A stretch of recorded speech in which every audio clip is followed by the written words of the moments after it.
Pois enquanto durar a terra, semeadura e colheita, frio e calor, verão e inverno, dia e noite, nunca deixarão de existir. Olá, bem-vindos. Este é o Comentário Bíblico João 8:32. Olá a todos. É um privilégio estarmos aqui para mais uma análise profunda. Sem dúvida. E, para começarmos hoje, pensem nisto. A garantia de segurança mais monumental de toda a Bíblia não é o famoso arco-íris. Pois não, embora seja curioso como quase toda a gente pensa logo nisso, o arco-íris é o sinal clássico. Exato, mas a primeira garantia não foi escrita no céu para toda a gente ver, com aquelas cores brilhantes. Foi, na verdade, uma decisão interna, silenciosa. Uma decisão que foi tomada no meio de um planeta coberto de lama, não é? E que apareceu disfarçada de uma simples previsão meteorológica. É um paradoxo incrível, porque quando pensamos na história de Noé, nós saltamos quase sempre do dilúvio diretamente para a aliança do arco-íris. Esquecemos daquele momento intermédio, aquele momento frágil e honestamente aterrorizante. Precisamente, e é para esse momento exato que vamos olhar nesta nossa conversa de hoje. E para isso, convido quem nos ouve a imaginar a cena, não como um daqueles desenhos infantis coloridos que vemos por aí, Sim, com as girafas a sorrir à janela da arca. nem mais, mas sim como a realidade crua e dura que efetivamente foi. Foram meses trancados numa arca. Imaginem o cheiro dos animais, a claustrofobia. E lá fora, o som de um cataclismo absoluto que reconfigurou por completo a crosta terrestre. Quando Noé e a família finalmente abrem a porta e saem, eles não encontram um paraíso verde e exuberante à espera deles. Encontram um lamaçal de proporções globais. Um silêncio ensurdecedor, presumo. Totalmente. Tudo o que conheciam, as cidades, as montanhas que serviam de referência, as rotinas, desapareceu tudo. É uma desorientação total. Epá, o trauma psicológico de olhar para um planeta completamente reconfigurado deve ter sido paralisante para eles. Toda a segurança material foi simplesmente varrida. Pois foi. E a natureza, que antes lhes providenciava alimento e estabilidade, revelou-se, de repente, uma força de destruição imparável. Quer dizer, como é que se volta a plantar uma semente depois de a terra ter engolido tudo? Como é que se volta a dormir descansado quando se ouve a primeira gota de chuva a cair no telhado? Essa é a grande questão. E para tentarmos perceber o que realmente se passou aqui e a resposta de Deus a esse trauma, nós hoje trouxemos várias fontes de peso para a mesa. Sim, vamos mergulhar no texto original em hebraico do livro de Gênesis e também nas reflexões da Ellen G. White. Exato, no livro clássico dela, o Patriarcas e Profetas, e ainda vamos cruzar tudo isto com as notas do teólogo John Wesley sobre o Antigo Testamento. Uma perspectiva riquíssima, sem dúvida. Portanto, o nosso grande objetivo de hoje é explorar as profundezas de Gênesis, capítulo 8, versículo 22. Ok, vamos analisar isto, porque o versículo diz algo como: enquanto a terra durar, não deixará de haver semeateira e ceifa, frio e calor, verão e inverno, dia e noite. Pois. E à primeira vista, até parece que Deus está apenas a confirmar um calendário agrícola para o ano seguinte. Sim, na superfície, parece só um almanaque rústico de agricultura, não é? Mas como é que uma simples lista sobre calor e frio carrega o peso da própria graça de Deus? Para compreender essa transição, daquela fragilidade aterrorizante que o Noé sentia, para a robustez enorme desta promessa de Deus, nós temos de ir à raiz das palavras. Porque a tradução que lemos nas nossas Bíblias às vezes suaviza um bocado a força do idioma original. Exatamente. O texto hebraico revela uma arquitetura que não é de todo acidental. O versículo original apresenta-nos esta lista de pares, não é? De polaridades complementares. Semeteira e ceifa, frio e calor, verão e inverno, dia e noite. Pronto, é isso. E o que importa sublinhar é que esta lista não tenta ser um tratado exaustivo de meteorologia. Não inclui ventos, não fala de nevoeiros ou de umidade. Claro, o objetivo não é ser um boletim do tempo. Nem pensar. O objetivo é ser totalizante. Ao abranger a agricultura, a temperatura, as estações e a luz, o texto está a descrever a totalidade da existência física e temporal do mundo. Mas olha que a grande chave de leitura está mesmo no fim do versículo, porque a promessa culmina na última palavra do texto original em hebraico, que é a palavra esfoto. Essa palavra é fantástica. É mesmo. Quando fui ler sobre a origem desta palavra, percebi que vem da raiz shavat. E fiquei completamente fascinado. É que Shavat significa cessar, interromper. Descansar. E é exatamente a mesma raiz da palavra Shabat, o dia sagrado de descanso judaico. O uso técnico e teológico desta palavra aqui, logo após o dilúvio, é de um brilhantismo gigante. Espera aí. O verbo descansar. Então, na prática, Deus está a dizer que a terra está proibida de tirar folgas? Uhum. Que não fará o seu Shabat. Exatamente isso. O mesmo verbo que é usado lá atrás no relato da criação para descrever o descanso de Deus no sétimo dia é agora usado aqui numa negação. Uau! Deus está a declarar de forma categórica que as estações e os ciclos da Terra jamais entrarão em repouso forçado. Isso muda tudo. Sabes, a melhor forma que eu tenho para visualizar isto de forma prática é pensando no batimento cardíaco do nosso próprio corpo. Boa imagem. Como assim? Repara, nenhum de nós acorda de manhã e pensa: epá, espero bem que o meu coração decida bater hoje. Nós simplesmente tomamos isso como garantido. É verdade, é automático para nós. Mas a realidade é que é um esforço ativo e ininterrupto. Se o coração decidir descansar, a nossa vida acaba ali. E o Noé tinha acabado de assistir, em primeira mão, a uma paragem cardíaca do planeta inteiro. Nem mais. O ritmo natural tinha colapsado. Portanto, esta promessa em Gênesis, de que falamos, é Deus a garantir que o coração da Terra vai continuar a bater. O frio e o calor são as sístoles e as diástoles. Exato. É o pulso do planeta que é assegurado e forçado a continuar a bater pela voz de quem o criou em primeiro lugar. A beleza dessa tua analogia do batimento cardíaco é que nos obriga a olhar para a causa imediata dessa reanimação. O que é que desencadeou isto, não é? Exatamente. O que levou Deus a instituir esse pulsar constante naquele momento exato. E se nós olharmos para a ordem dos eventos, nos versículos 20 e 21, a cronologia conta-nos uma história de graça formidável. E é uma sequência que, para mim, vira tudo do avesso. Porquê? Porque eu sempre associei a nova ordem do mundo pós-dilúvio ao arco-íris, lá no capítulo 9. Aquele grande tratado visual no céu.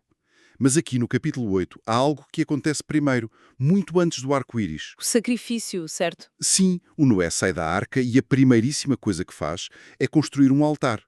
E oferece um sacrifício a Deus, No meio da lama. no meio da lama. E o texto diz que Deus sente um aroma agradável e toma uma resolução no seu íntimo. Resolve que não voltará a amaldiçoar a terra daquela forma. E só depois formula a promessa das estações. Isso mostra que a atitude do Noé é o catalisador de tudo isto. Repara, ele acaba de perder o mundo inteiro. Pode ter perdido amigos, propriedades, tudo. Sem dúvida, deve ter sido devastador. E em vez de sair da arca aos gritos a exigir uma explicação divina ou a pedir tipo garantias contratuais de que não voltaria a chover daquela maneira, Que seria a reação humana normal. claro, mas não. O primeiro ato dele é de adoração pura. É um sacrifício num mundo completamente em ruínas. Mas repara numa coisa, não faria muito mais sentido Deus fazer logo o grande espetáculo no céu e comunicar abertamente o seu plano? Porque é que esta promessa, este batimento cardíaco da Terra, fica apenas registada como uma deliberação interna de Deus? Antes sequer do pacto formal do arco-íris. Sim, porque esse silêncio inicial. Porque os mostra um princípio base que nós vemos a percorrer todas as escrituras. A ordem restaurada e a segurança não nascem de um contrato frio. Ou de um mérito qualquer. Exato, não é um mérito que a humanidade possa esfregar na cara de Deus. A promessa nasce pura e simplesmente da graça, como resposta a um culto genuíno e humilde. Uau! Deus decide estabilizar o cosmos, primeiro no seu íntimo. Exatamente, antes de colocar qualquer sinal público nas nuvens para os olhos verem. O arco-íris é só a assinatura, se quiseres. E a graça do capítulo 8 é o próprio documento, redigido em amor, no silêncio. Nem mais, a graça atua sempre primeiro no silêncio e na intimidade. E sabes, isso muda por completo a forma como olhamos para a realidade que nos rodeia hoje. Se esta estabilidade do mundo em que vivemos tem como base a graça, como é que isso contrasta com aquele mundo que tinha acabado de ser destruído? O mundo antes do dilúvio. Sim, porque a geração antediluviana também viu o sol nascer todos os dias, e chovia, e as colheitas aconteciam. Precisamos mesmo de dissecar a mentalidade daquelas pessoas. Totalmente. O que é que os levava a agir assim? Exato. O que é que se passava na cabeça deles para ignorarem tão flagrantemente o Criador no meio de tanta bênção natural? Olha, para dissecar essa mentalidade e percebermos essa doença do orgulho humano, as reflexões da Ellen G. White no livro Patriarcas e Profetas, lá no capítulo 7, são fundamentais. O que é que ela aponta como sendo o grande problema? Ela traça o perfil de uma civilização incrivelmente avançada, intelectualmente arrogante até. Eles observavam a maquinaria do mundo, a regularidade da natureza. As chuvas, as colheitas que nunca falhavam. Sim, e chegaram a uma conclusão que, na verdade, é muito moderna. Argumentavam que essas leis da natureza eram eternas por mérito próprio. Percebo. Ou seja, eles adoravam a engrenagem, mas desprezavam por completo quem desenhou a máquina e quem a mantinha a funcionar todos os dias. Exatamente, é uma presunção de autonomia. Sabes que isso soa imenso à forma como vivemos hoje em dia. Nós confiamos cegamente nas aplicações meteorológicas dos nossos telemóveis e achamos que a ciência já domou a natureza. Esquecendo-nos da complexidade e da extrema fragilidade de tudo isto. Eles achavam que a Terra era uma espécie de relógio mecânico autossuficiente, a dar corda a si mesmo. E a consequência trágica dessa visão materialista é que a independência presumida gera sempre rebelião. Faz sentido. Se a natureza funciona sozinha, eu não devo satisfações a ninguém. Nem mais. Eu não devo satisfações morais a nenhum sustentador invisível. Eles não reconheciam que era a misericórdia ativa de Deus que segurava as águas nos seus devidos lugares. Mas para o Noé e para os sobreviventes, o cenário é outro. Depois de verem aqueles abismos abertos e as fontes da terra a jorrar água de todo lado, o paradigma deles muda de forma muito violenta. Claro, eles sabem agora de forma visceral que o chão que pisam não é indestrutível. O mundo material é infinitamente frágil e a implicação disto é enorme. Significa que cada sol que nasce celeste, Cada semente que germina na terra, sim, já não pode ser visto como uma mera lei física impessoal ou gravidade cega. Passa a ser visto como um ato de graça contínua. É como se Deus estivesse ativamente a dizer a cada manhã: eu lembro-me do altar, eu mantenho a minha promessa. o calendário que nós temos pendurado na parede deixa de ser apenas uma ferramenta de contagem de tempo. Exatamente. Passa a ser um sermão silencioso diário. E, olha, isto é material digno de uma autêntica escola bíblica. É mesmo. E faz-nos perceber que o milagre não é apenas abrir o mar vermelho. Essa é a exceção dramática, claro. O grande milagre, o maior de todos, é a manutenção diária da regra. O milagre da normalidade sustentada é fantástico. E ao estabelecermos que esta regularidade é uma prova viva de quem Deus é no tempo presente, nós somos inevitavelmente empurrados para a visão do teólogo John Wesley. Wesley encontrou aqui algo profundo, não foi? Sim, neste mesmo versículo de Gênesis, ele encontrou um propósito duplo. Ele viu que as estações provam a fidelidade no presente, mas também apontam para um limite futuro. E aqui entramos num campo fascinante da análise do Wesley, porque ele repara numa tensão óbvia na natureza. Uma tensão constante entre a mutabilidade, ou seja, as coisas estão sempre a mudar. O dia vira noite, o verão vira inverno. Exato.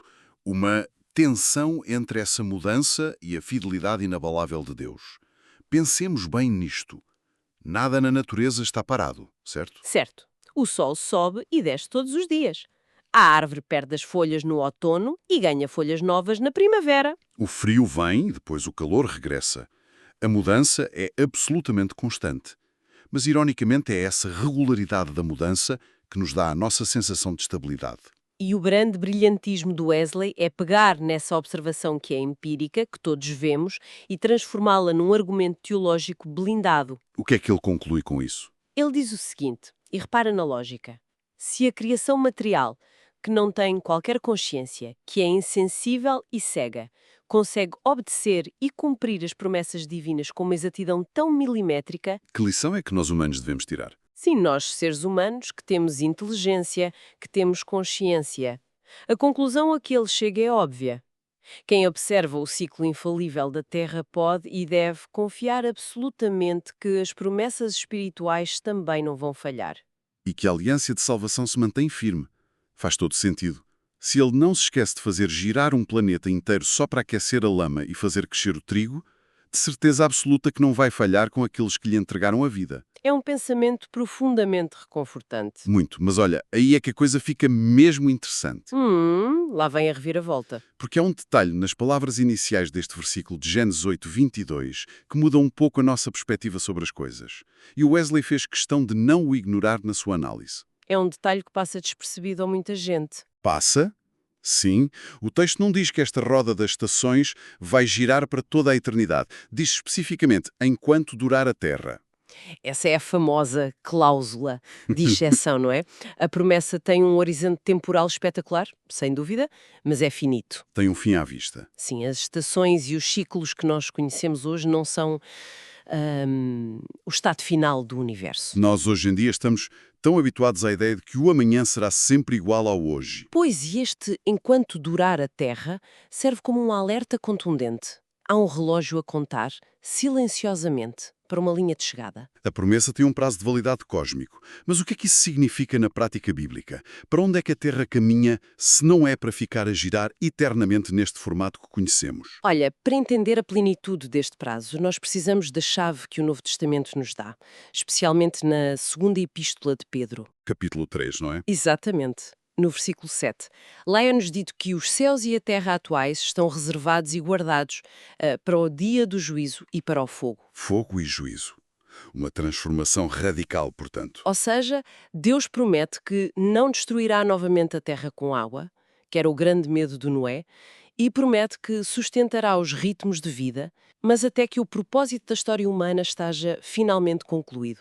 A promessa das estações é inquebrável, sim, mas foi desenhada propositadamente para um tempo intermédio. É um cenário temporário de graça. Espera, então quer dizer que cada inverno ou cada primavera que passa não é apenas um ciclo fechado sobre si mesmo? Não estamos metidos num carrossel a andar às voltas sem nunca sair do mesmo sítio? Não de todo. Essa imagem do carrossel é a mentalidade antiga. Estamos mais, sei lá, num comboio.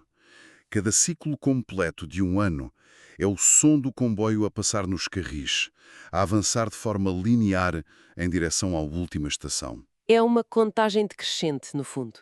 Cada semante é um tic-tac num relógio que nos está a avisar que a Terra, tal e qual como a conhecemos, vai acabar por dar lugar a algo completamente novo. Uma recriação completa.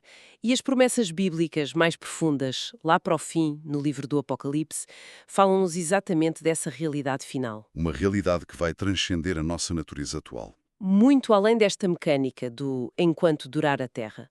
Fala-se de uma nova Terra onde já não haverá sequer necessidade da luz do Sol ou das fases da Lua, porque a própria presença de Deus vai iluminar tudo diretamente. Incrível.